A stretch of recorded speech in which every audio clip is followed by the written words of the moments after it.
I've been good, man. Oh, Mm. just training away, trying to hold some muscle that I gained from the growth phase. Mad, are you so calories still up or they're coming down yet? I brought calories. Interesting, you should ask. I brought calories down this week. I pulled it down to. I made a plan. Yeah, I made it was just between 3,000 and 3,1 somewhere for my low days. Hmm. For my highs, it was more carb focused. Anyway, proteins dropped, fats dropped, and carbs were up to like 700. I think I had it set as, and I'm doing it in alignment with my training. So push, pull, legs, rest, push, pull, legs, rest. Every leg day was going to be a higher carb day. But Hmm. I don't think I pulled the calories on the lower days low enough yet. Usually for me, I could just pull them down a little bit and I'll start losing weight immediately. But Hmm. I pulled it down to 3,000, let's say 3,500, Hmm. 3,050 because it's between 3 and 3,1 somewhere. So I pulled it down there, which is quite a drastic pull in calories. I think I was up at around 4,2 before. Yeah, And on the low days. on on an average, because I was doing highs and mediums, Yeah. that was just trying to hold. That was like a holding phase at the end of the growth phase. And yeah, it's weird. I started the week at like 109, no, sorry, 108.7, I think it was. Hmm. And I've gone up to almost 110 over the past 4 days. It's so Fuck. fucking weird. I've got no idea what's going on. Like Well, it, it defies all science. It shouldn't have happened. I don't know why. It just has. I had the exact opposite happen, man. Like I finished my fucking cut. I was on like 2,000, like very low, like probably like a low two average. And Yep. then I moved to like probably like a three and a half average, and I dropped another kilo and a half. Pushing So I carb. was You would have been But pushing yeah, carb. like I just doing like high days, maybe once every 5 days. But then my off days are still real low. Yep. Like, maybe 150 grams of carbs sort of thing. And then I have my medium days at 300, but my high day is like, 700. Yeah. And it's still after the high day, and then I have my low day, the day after that, I'm like fucking low as fuck. Yeah. Probably, possibly from the increased thyroid stimulus. Hmm. Possibly. But then, yeah, you'd think muscle glycogen would have filled up and made you heavier. But yeah, it's weird, isn't it? Sometimes it goes the opposite way. I definitely wasn't full as well. Like I was looking and I'm still flat. I'm just like, I've never chewed through carbs this fucking quick. Yeah. But I did start growth, so that may be contributing just to staying leaner, but it shouldn't affect my blood glucose is fine and everything. But I'm just like, I'm eating like, on a medium day, 500 grams of carbs, and I'm like properly flat in the gym. Yeah. So it's just ripping through. I sit on my ass all day. I'm like, I don't fucking move. I've even Uh, my activity's gone right up as well. I went from about average 8,000 steps to hmm. above 10 now. So my average is probably 11 at the moment, and it's only been 4 days. But Yeah, yeah. yeah, every like activity's gone up, food's come down, and weight's somehow gone up with it. It might just be that that first stage where the water retention starts to come up because your body's sort of like, what the fuck's happening? And you start to get that drop. But Yeah, at your weight, you'd expect it to sort of be like, fuck, and just start falling. yeah. Well, during the holding phase of the after the growth phase, I was desperately trying to hold on to weight. Like I had to Hmm. push a lot of food to even hold. Like it some days was almost dropping down to 108, and then I dropped my calories and it's gone back up. The body loves homeostasis, man, more than anything Yeah. else. I think when you throw growth hormone into the mix as well, it fucks with a lot of different variables. Electrolyte balance and everything, yeah. Yeah, I also have a client on at the moment who's new to growth hormone as well. And Hmm. she's the same. Like her weight's not going down. She's getting leaner and leaner, but her weight's not budging and she's looking better. That's the same, man. Like my weight was the same. I'm like, what the fuck is happening? Like I think for some people as well, I do believe myself to be somewhat of a above average responder to most things. So it's like Yeah. I'm just like the amount I'm just changing. Like I'm on what 200 tests, 150 primo, and like I'm just fucking like I almost can't gain weight, but I'm getting fucking leaner and stronger. And I'm just like, I mean, I'm not gonna argue. I'll You got to take be it. happy with it. Yeah. I'm the same. Like I'm matching my numbers really easy now. Like Hmm. I was on MK. I was on like probably 1,400 megs of test primo combined. And I was pushing hard to get these numbers, yeah. Like Hmm. I was really pushing, and now I've dropped everything down. I'm down to 300 tests now, and I'm hitting these numbers easy with You earned it, man. That's the less thing. calories. Yeah.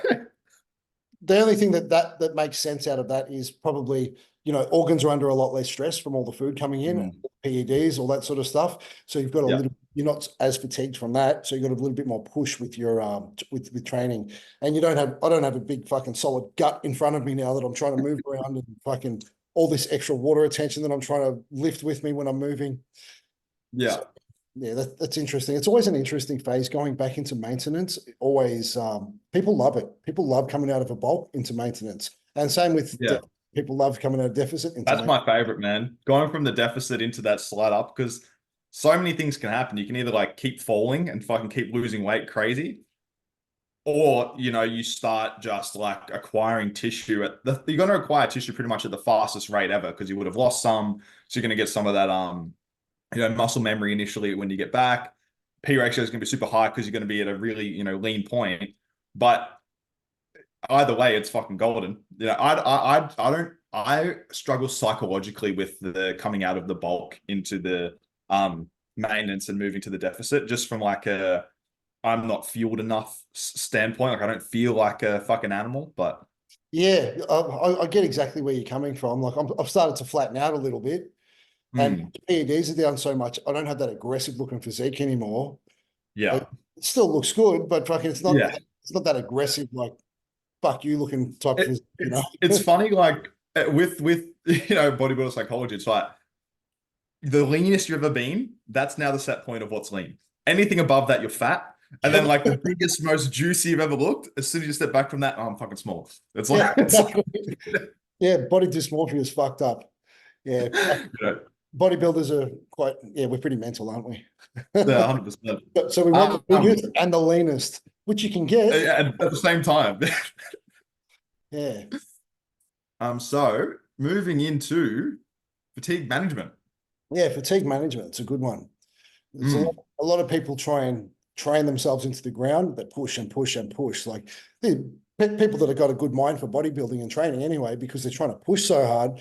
But if they're green to the fact that fatigue management's actually a thing, then it becomes quite hard pushing and pushing and pushing because you come to a certain point where your body says, no, fuck you, we're not pushing anymore. And you're unaware of the fact that you could deload and feel a shitload better. You've lost a bit of, you're starting to lose motivation to train because you're feeling so fucking run into the ground. And then, yeah, if you keep pushing past that point, your body's just gonna say, fuck you, all right, we're getting a flu or we're getting sick with, so we're giving you something, cunt, so you fucking sit down and don't keep pushing. yeah, either you decide when to stop or your body will decide for you, basically. And Yeah, it's yeah, it's going to be less effective rest because you're going to be fighting off whatever it did to fucking put you on your ass. Um, yeah. I think it's funny. You usually get two types of people. You've got the usual one that are into the heavy bodybuilding is like that fucking don't listen to my body, fuck you, I'm gonna make you do it. And that's where you end up in that overtrained state to where you're not recovering, you're not progressing, you're not progressing in weights, and you're not going to be progressing in physique as well. You're going to have high inflammation.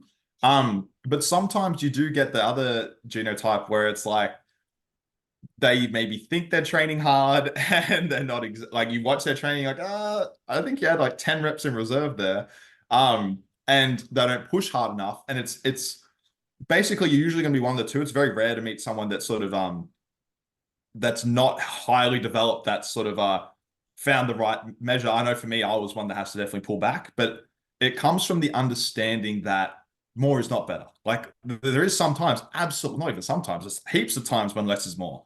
Where Everything, like, everything's about less that. frequency, yeah, like less frequency, less volume, less drugs, even less food can be like actually better at getting the outcome. So it's like those people as well, they have to decide, are you training for enjoyment or are you training because you want a result? Because I'd rather train more fucking days a week, but I also get enjoyment out of the result. And if I'm training when I'm in it's a shit session, that's not enjoyable for me anymore. Like I'd rather it just be perfect less than fucking shit mediocre sessions all the time.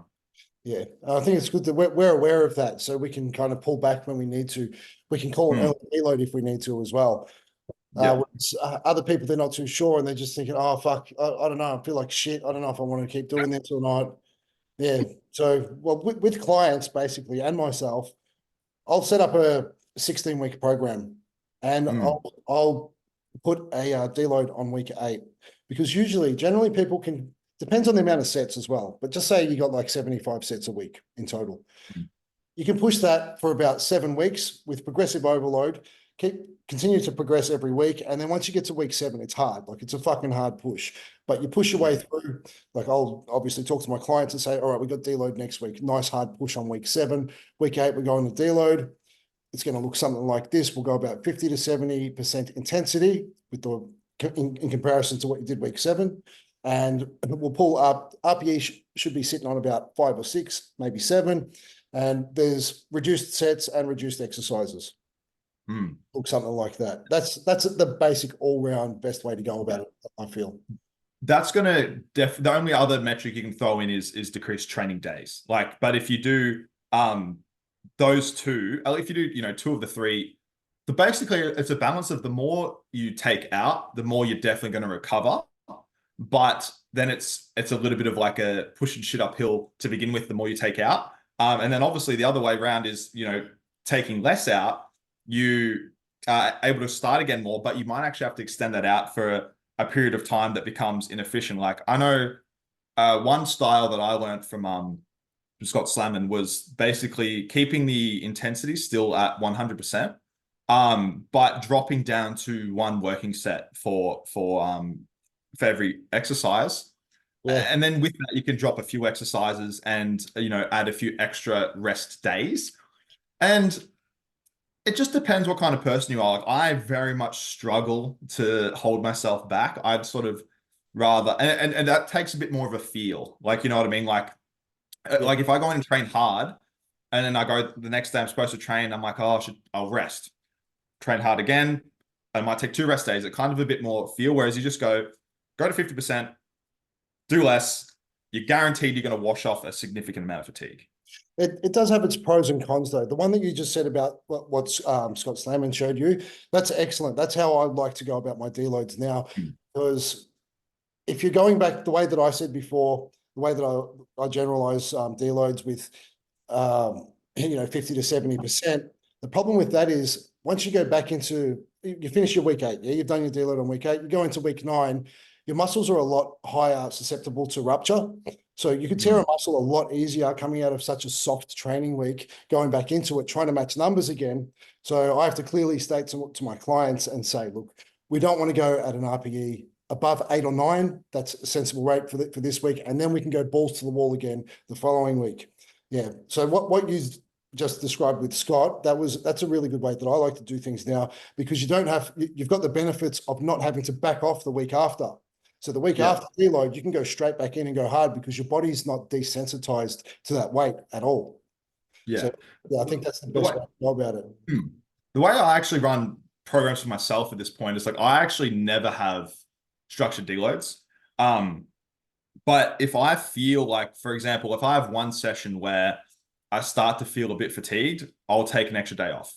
And then I'll go again. And usually for me, I'm sort of the way I structure program periodization as well is I like to start with very little sets, like 1 to 2, depending on the frequency working sets. Yep. And I'll slowly progress that up very slowly. Like I might add like a fucking set a week or something like that, like on one exercise.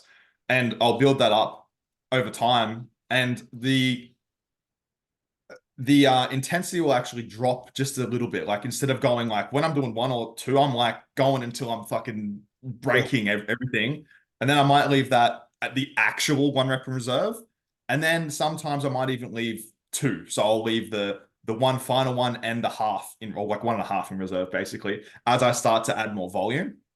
And then basically I'll get to the end of that. And then, yeah, that might run me for like fucking 16, 17 weeks. And like without that, there's small little like pulls back when I feel myself getting too close to the top. And then, yeah, exactly like on your week 8. But when I know like, okay, this is probably the end here, I'm going to overreach a little bit. Fucking everything, I might throw some drop sets and everything like that because I know I'm going to have, when I feel like, okay, I'm not going to get out of this with 1 day off, I'm going to do a significant deload. But because when I do that again, after I've run from like low sets to high sets, actually come back to the start again. So it's almost within itself a deload if I just start back really, really low volume and then start building again.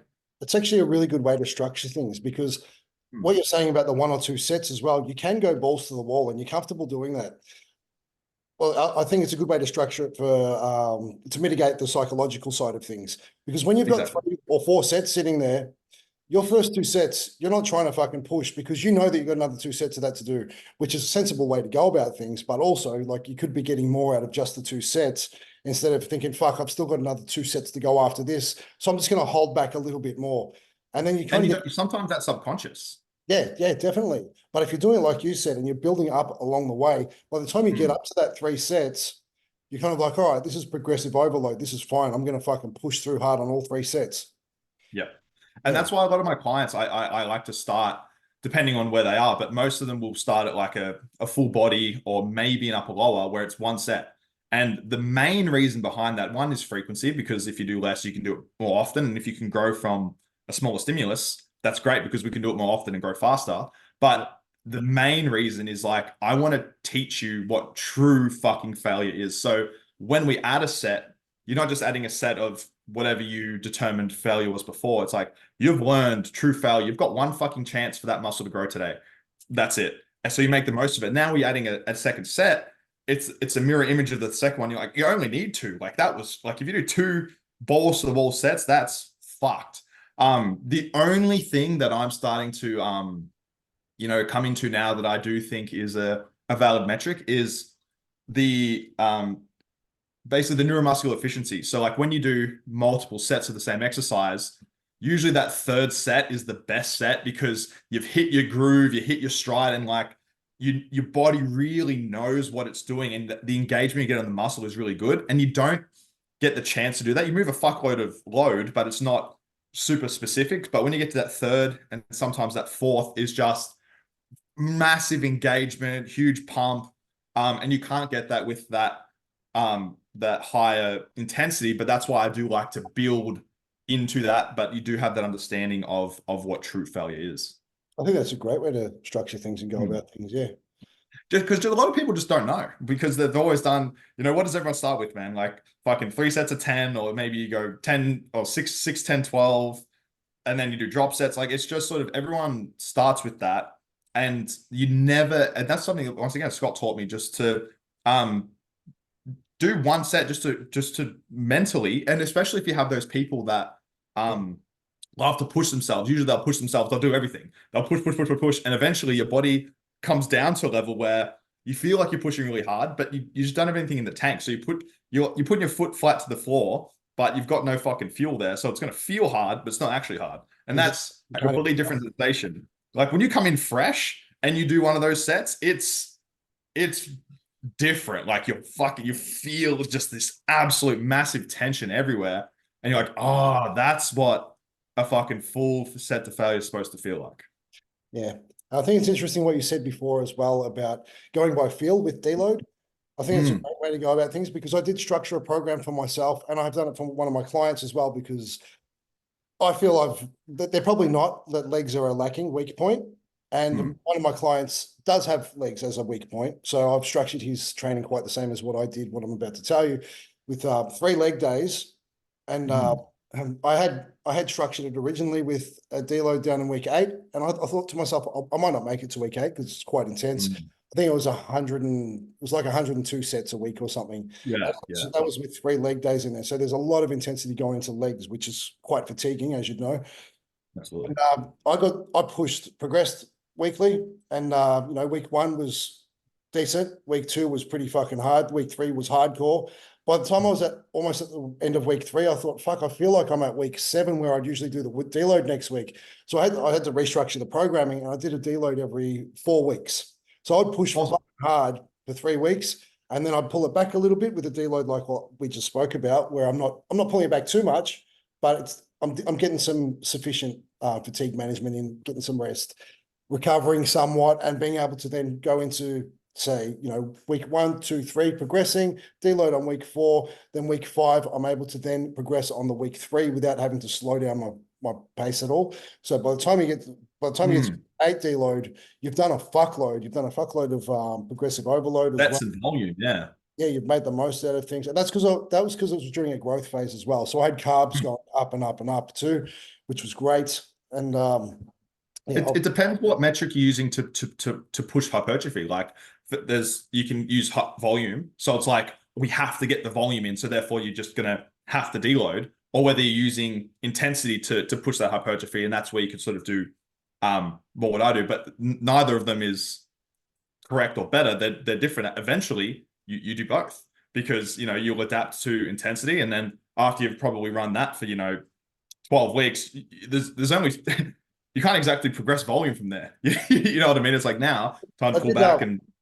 Well, with volume, I did implement a lot of deloads. Not deloads, a lot of drop sets to certain exercises that would work with drop sets. Like I did a leg press drop set. I was doing lat pull down drop sets, bicep curl drop sets, just the stuff that actually works. Like you wouldn't go do a drop set on rear delts or something like that. There's just no fucking point. Fuck, something I did the other day actually that I fucking loved, that I haven't done almost ever. Did a drop set on barbell back squat. Fuck, it was actually awesome. I don't do barbell last squats exercise. anymore, but I remember when I did used to do them drop sets. They were fucking and then you pull back to like say 100 kilos and you just pump out 20 reps by the end, and it's fucking intense. Brutal, but it was the last exercise. I would never ever do that, probably anything except that. And that's why I don't like barbell squats, because it just loads the core too much and I'm just too fucking wrecked. But to do it at the end, it was one drop set and that's it. I think that's probably almost the only way I'd implement it in like a hypertrophy sense these days. Definitely works for some people. It depends on your anatomy. But for me, I just feel way too fatigued in the core. And like I literally want to go home. Like, as soon as I do squats, I want to go home. That's why I stopped as well, because it was taking too much out of the core, especially my erectors, because my lower back is the best. So I figured my core is fatiguing before my fucking legs are. So there's no point in doing this on leg day. And I'm not going to put it onto a fucking ab day to train my core, because it's just that's just stupid. Exactly. So yeah. So when it comes to like when to deload, the main things you can watch for, there's a few metrics you can use. Like if you want to be all real technical about it, you can use heart rate variability. So if you've got some kind of your watch or Whoop or whatever, measuring your heart rate variability, that will go down and your resting heart rate will go up when you're starting to get into like a really fatigued sympathetic state. Another real easy one is when you're pushing and you can't get that progressive overload. You just can't beat it no matter what you do, whether you drop the weight, try and get more reps, or whether you just try and put a little bit on, you've just got nothing there. And the motivation to train is a big one for me, man. Like that's the biggest. Yeah. Like it depends on the person though. Like if you're a person that loves to train, then that's probably one of the best metrics. Like as soon as you're like, oh fuck, I kind of want to train today, that's an absolute indicator that you're definitely fatigued. But if you're any individual across the board, really. Well, if someone's sort of like, for example, they really want the physique, but once again, this obviously it's a big scale. But if the more someone's sort of focused on the outcome and less in love with the journey, sometimes you have those days like, oh, I can't be fucked training, and then just because maybe it's outside work stuff you're thinking about, or you've got other shit to do, that's different to like a generalized overall feeling of like, oh, like I actually can't train, I'm fucked. Yeah. Like I think you got something more important to do, or you want to go to a fucking festival or whatever. Like that's different. Yeah. But most of the time it is a really good metric. That's pretty much the main that's ones. What I'll gauge with clients. I'll keep a close eye on motivation to train, and once that starts to drop, usually you'll see like an actual descent. Like it might be like 10, 9, 8, 5, and that's once it starts to get around the 6, 5, even 4 area, all right, they probably just throw a deload in there early, because they're either fucked or they're just losing interest. So give them something light for the week, and then that'll let them rethink what that get back into a good psychological state about training. Yeah, and that can also be a good metric on when to end the deload, because while a week is pretty much a good generalized amount of time, depending on, how, like what kind of deload you did, as well as that compared to what you're doing in the program. Like, for example, if it's a super high volume program and you pull it back, and depending on how far you pushed into that, like overreaching, if you pushed really far, if you're just taking someone on, say, for example, take on a new client and they've been doing their own shit and they've been fucking killing themselves for months on end, and you sort of start and basically they start to fatigue already, like, week 3, they actually might need like 2 weeks to fucking get rid of everything that they've done prior to that to actually start fresh.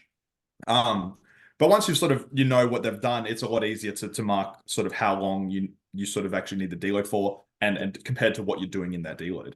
That's where as a coach, you've got to be really specific. When you speak to someone, you say, all right, how have you been training? Like, you've been training hard. Like, everyone's going to say they're training hard anyway, but you got to kind of ask a few more specific type questions, like, how are you feeling after your training session? How have you been feeling lately in regards to fatigue, all that sort of thing? Because you might want to start them off on a fucking deload straight away.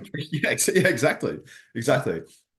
Which is another reason why I do like to start people on the one set, because it almost acts as I'm starting them. It's achieving. Most people aren't training like that. So even if it's not a true deload, you can kind of deload in a way where you're deloading one stimulus, but you're actually training another one.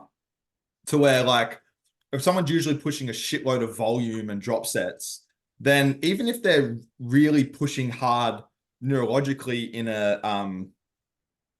with a lot of intensity, that's still going to be a deload for them, because the system of them that's taxed is their metabolic system, where they're just fucking pushing by, they're moving energy, or burning carbohydrate, building lactate, but they're not really pushing on intensity because they're doing so much volume. So, and same's true for the opposite. But so if you're doing if someone's like a power lifter, if you actually, give them a little bit of more metabolic work, they're going to deload from that main stimulus and be able to go back while actually progressing something else. It really does. Once again, everything depends on everyone's individual circumstance of what they're doing, what the goal is, and everything like that. Obviously, for us, it's usually hypertrophy, and most people are training with that high volume, so it can work well to drop it into that more neurological sort of thing. But that's most of the ways to deload, I guess. There is the occasion of someone needing the complete week off as well. Absolutely, yeah. I don't know if I could give an example right off the top of my head on when that would be, but if I was to ever put anyone on a full week off, I would say just make sure you get your steps in as well, because having a full week off, it's not great for nutrient partitioning. You'd want the food to still get pushed where you want it to get pushed, not be floating around in your system. Then you've got blood glucose, floating around thinking, where are we going to store? It's not going to be in muscles. We're not training. Let's go fucking store in fat for now. Yeah, exactly. So optimal. 100%. Yeah. But then I guess the other things that can impact the need for a deload isn't actually the training itself. Sometimes, you might be in only the early week of a training program that really shouldn't be, pushing you to the need for deload. But say you're going through a really hard breakup, or, for me, fucking lately moving house. There's no such thing. There's no like stress bucket for life, stress bucket for work, stress bucket for gym. It's all one big bucket. And if you fill it up, no matter how you filled it up, it's full, and you can't add any more stress. And that's what training is, training stress.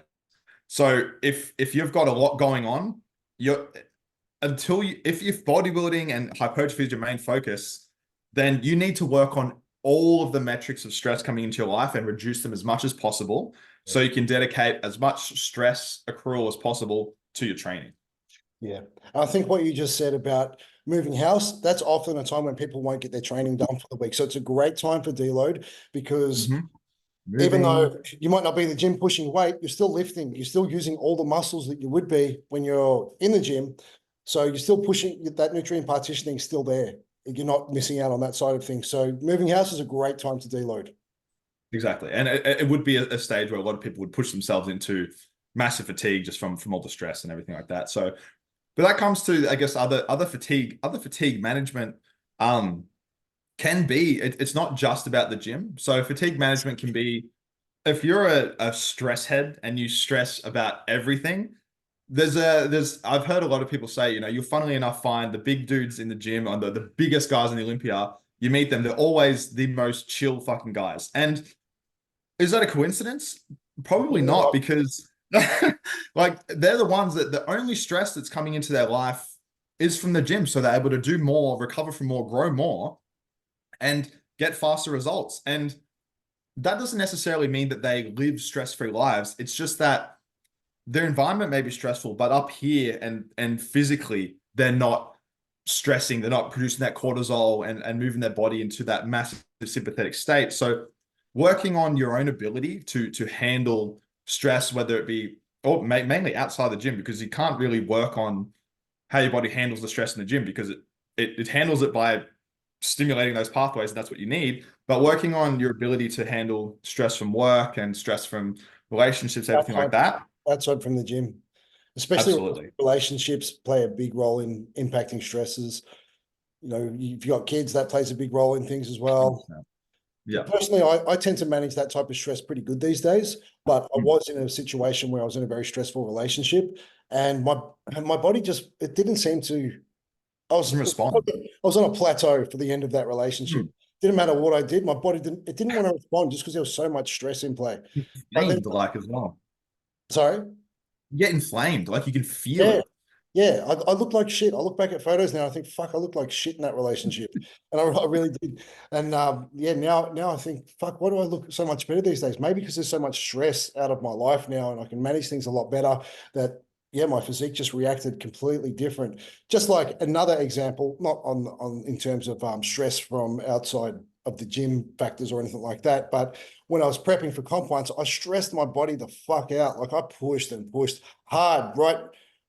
The last 3 weeks was a really hard 2 weeks, I think it was, sorry, was a really hard push where I was doing intense cardio, like 20 to 30,000 steps a day.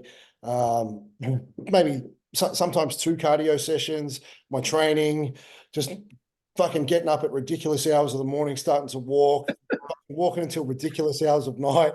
Yeah, Yeah. it's fucked. And my body looked so stressed. Like I got onto stage and my body looked fucked. I Yeah. came, I placed Tired. third and I was like 91.5 kilos on stage in the heavies. So under 102 and I was 91.5. 4 weeks later, I fucking like I didn't plan to do the nationals. I just wiped off all stress. I was like, fuck it, I'm done. Relax, eat some food. So I fucking kicked back, I relaxed, I ate whatever I wanted to eat for like fucking a week. And then another mate wanted to do the nationals and it was in Queensland. So I thought, all right, fuck it, I'll do it. You know, I'll go for the support and I'll just jump in because I'm close to ready anyway. I'll just see how I go. Turned out that, you know, after that 4 weeks, and I just reverse dieted after my fucking week of, you know, eating like a pig. I reverse dieted as I would normally. And it was my best look to date when I got on that national stage. It was a fucking crazy look. I don't know how, I don't know if I could match that look again, but yeah, it was good. Like my legs looked massive. My upper body actually looked a little bit smaller, which made my legs look even better. But the all-round balance was awesome. And my physique looked happy. It just looked happy. Like it was happy to fucking be alive. Whereas prior to that, when it was stressed, it looked like it looked like I just crawled out of a fucking coffin. Yeah. That's why it's important as well to make sure you leave enough time for prep. Like if you, because the whole entire journey to that body fat is fucking stressful. Your body is going into a point where it's very close to death. So leaving a week or two to be able to chill out on training. And so you've got to push past where you kind of need to be. So that last week or two, you can pull back on training, pull back on cardio, allow your body to relax. And that when you start to relax, metabolism starts to speed up, you're feeding in carbs. That's when your body just, it'll flush all the water from all the stress. Your stress, cortisol will come down. You look, the two different packages you can bring, if you are like, fuck, it's like 3 weeks out, I've got it 4 kilos to lose to hit my weight cap. You're gonna get there, but you're gonna look like shit. You're just gonna look stressed and watery. Have to fucking pump diuretics to try and get it out, and you're gonna look flat and tired. But if you can come down slow, get to that point, and start to come back up, your body starts to get happy. You'll look. That's where you get that real shrink wrapped look and blasting full. Yeah, At the same time. instead of stringing. Exactly, and yeah, I you want won't have to. the physique that's been stressed, it looks very stringy and sick, in Yeah. opposed to a physique that looks happily fucking on stage. It's very full, like you said, shrink wrapped, like skin's fucking tight. Everything looks great. Yeah. Yeah. And another point of stress that can come in is actually one, food volume and food load. So that's like sometimes in that end of the off season, but as well as food choice. And that's something that I didn't really consider when I was younger. It was just sort of like macros, man. That's all that fucking matters. But No, definitely not. it's definitely not like Food even choice. yesterday. So the carbohydrate source that I used to use all the time was like your rice crackers, like your delights and Sakars and stuff like that. Yep. And I've moved recently to pretty much organic fruit, like trying to move to organic meat, and then rice flour and rice.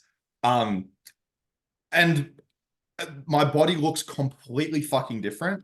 Yeah. Anxiety's down, inflammation's down, blood pressure's down.